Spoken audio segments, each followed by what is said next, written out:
Gunung Semeru yang kembali erupsi memicu kepanikan warga di Lumajang, Jawa Timur. Indonesia sebagai negara yang berada di aliran cincin api Pasifik atau Ring of Fire mesti memberikan edukasi pada warga untuk menghadapi bencana gunung berapi yang bisa terjadi sewaktu-waktu. Kita diskusi.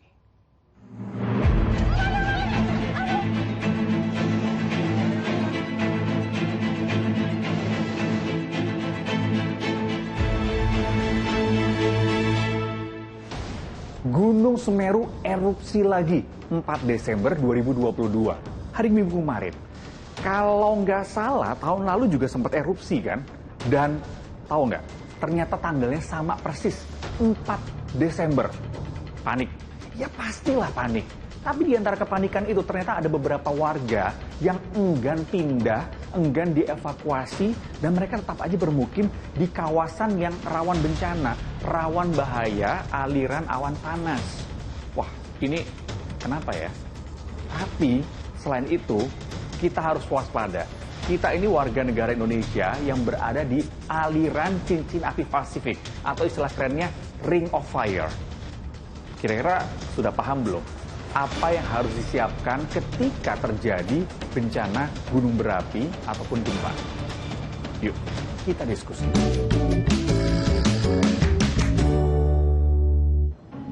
Gunung Semeru ini sudah erupsi sejak dini hari sampai pukul 6 pagi, tanggal 4 Desember 2022. Nah, akibat dari erupsi muncullah awan panas yang mengalir sejauh 7 km ke arah tenggara.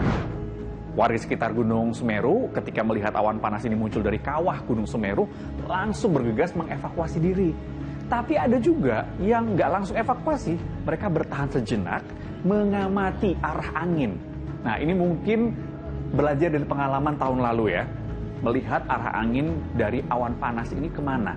Ketika sudah tahu arahnya kemana, mereka baru mengevakuasi diri menghindari aliran awan panas tadi.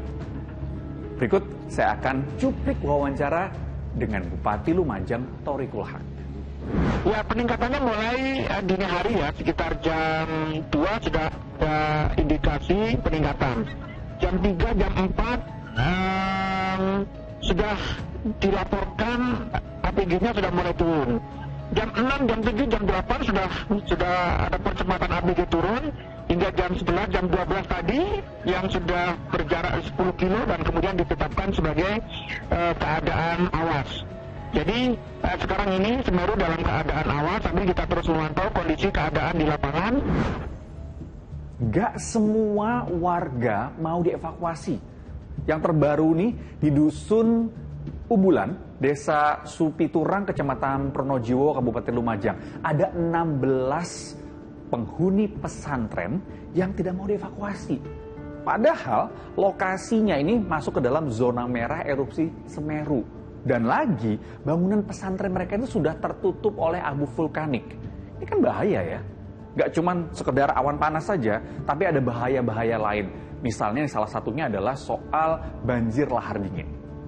Enggak, nanti kalau betul-betul stabil dan masyarakat sudah bisa kembali ke rumah masing-masing, ya kita akan kembalikan ke rumah masing-masing, tentu dengan pemantauan yang intens, karena dengan mengendapnya material erupsi itu memungkinkan akan terus mengarah kepada beberapa aliran lahar yang semakin jauh. Oke, terlepas dari bersedia atau tidak bersedianya warga dievakuasi, kalau bicara soal awan panas guguran atau APG, ini berbahaya banget. Jadi awan panas itu adalah campuran fragmen batuan panas, gas panas, dan juga udara yang terperangkap dan bergerak dengan kecepatan tinggi. Nah, saya kutip nih dari National Geographic.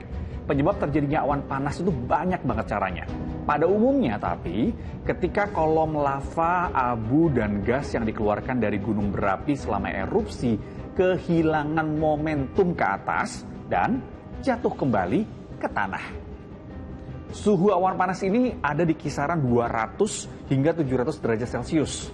Dan kecepatan meluncurnya lebih dari 100 km per jam. Tebalnya mencapai 1000 meter. Dan yang bikin makin bahaya, awan panas itu mengandung gas beracun.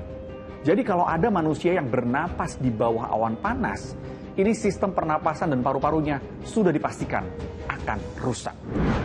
Nah, kalau sudah sebegitu bahayanya, kenapa juga masih ada yang nolak dievakuasi?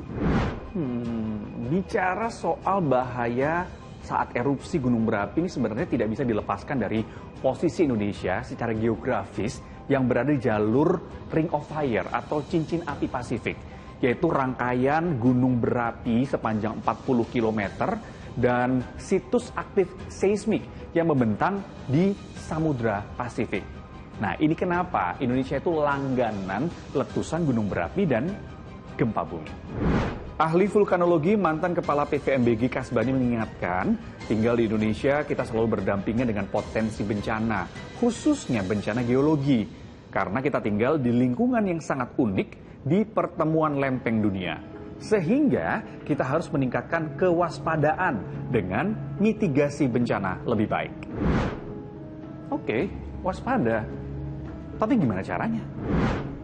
Siapkan tas siaga bencana yang isinya barang-barang penting seperti masker, makanan ringan, air minum, surat-surat penting, uang tunai, pakaian untuk 2-3 hari, berikut alat mandi, senter, power bank atau baterai cadangan untuk ponsel, P3K jangan lupa, dan juga yang terakhir adalah peluit.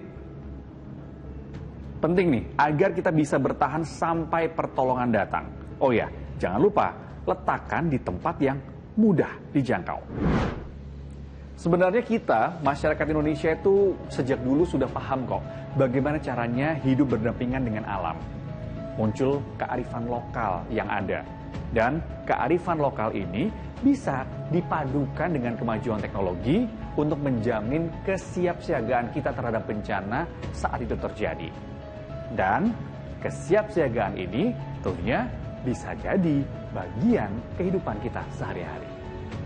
Sampai di sini diskusi. Saya Jati pamit.